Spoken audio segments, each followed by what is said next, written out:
स्वपन कक्ष की कहानी। एक शहर में एक परिश्रमी, ईमानदार और सदाचारी लड़का रहता था। उसके माता पिता, भाई बहन, मित्र और रिश्तेदार सब उसे बहुत प्यार करते थे। यह लड़का सबकी सहायता करने को तत्पर रहने के कारण पड़ोसी से लेकर सहकर्मी तक उसका सम्मान करते थे।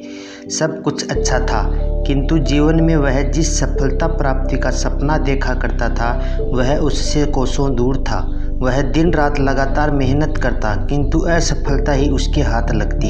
उसका पूरा जीवन ऐसे ही निकल गया और अंत में वह जीवन चक्कर से निकलकर काल चक्कर में समा गया। क्योंकि उसने जीवन में अच्छे कर्म किए थे, इसलिए उसे स्वर्ग की प्राप्ति हुई। देवदूत उसे लेकर स्वर्ग पहुँचे। स्वर्ग लोक का अलौकिक सौंदर्य देख वह मंत्रमुग्ध हो गया और देवदूत से बोला, ये कौन सा स्थान है? ये स्वर्ग लोक है। तुम्हारे अच्छे कर्म के कारण तुम्हें स्वर्ग में स्थान प्राप्त हुआ है।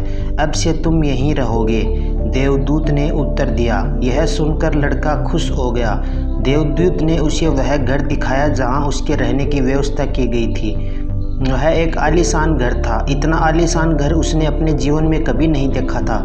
देवदूत उसे घर के भीतर लेकर गया और एक एक करके सारे कक्ष दिखाने लगा। सभी कक्ष बहुत सुंदर थे। अंत में वह उसे एक ऐसे कक्ष के पास लेकर गया जिसके सामने स्वपन कक्ष लिखा हुआ था। जब वे इस कक्ष के अंदर पहुंचे तो लड़का यह देखकर दंग रह गया कि वहां बहुत सारी वस्तुओं के छोटे छोटे प्रतिरूप रखे हुए थे।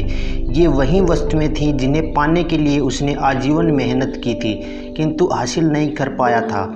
आलीशान घर, कार, उच्च अधिकारी का पद और ऐसी बहुत सी चीज़ें जो उसके सपनों में ही रह गए थे। वह सोचने लगा कि इन चीज़ों को पाने के सपने तो मैंने धरती लोक में देखे थे, किंतु वहाँ तो ये मुझे मिले ही नहीं। अब यहाँ इनके छोटे छोटे प्रतिरूप इस तरह क्यों रखे हुए हैं? वह अपनी जिज्ञासा पर नियंत्रण नहीं रख पाया और पूछ बैठा, ये सब यहाँ इस तरह है, इसके पीछे क्या कारण है? देवदूत ने उसे बताया, मनुष्य अपने जीवन में बहुत से सपने देखता है और उनके पूरा हो जाने की कामना करता है, किंतु कुछ ही सपनों के प्रति वह गंभीर होता है और उन्हें पूरा करने का प्रयास करता है। ईश्वर और ब्रह्मांड मनुष्य के हर सपने को पूरा करने की तैयारी करते हैं, लेकिन कई बार असफलता प्राप्ति से हताश होकर और कई बार मनोबल कमज़ोर होने के कारण मनुष्य उसी समय प्रयास करना छोड़ देता है जब उसके सपने पूरे होने ही वाले होते हैं। उसके वहीं अधूरे सपने यहाँ प्रतिरूप के रूप में रखे हुए हैं। तुम्हारे सपने भी यहाँ प्रतिरूप के रूप में रखे हैं। तुमने अंत समय तक हार न मानी होती तो उसे अपने जीवन में प्राप्त कर चुके होते।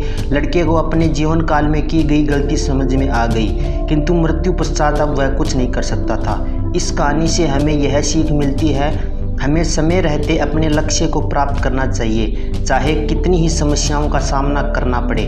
फ्रेंड्स, आपको यह कहानी अच्छी लगी हो तो चैनल को लाइक, शेयर, सब्सक्राइब ज़रूर करें। धन्यवाद।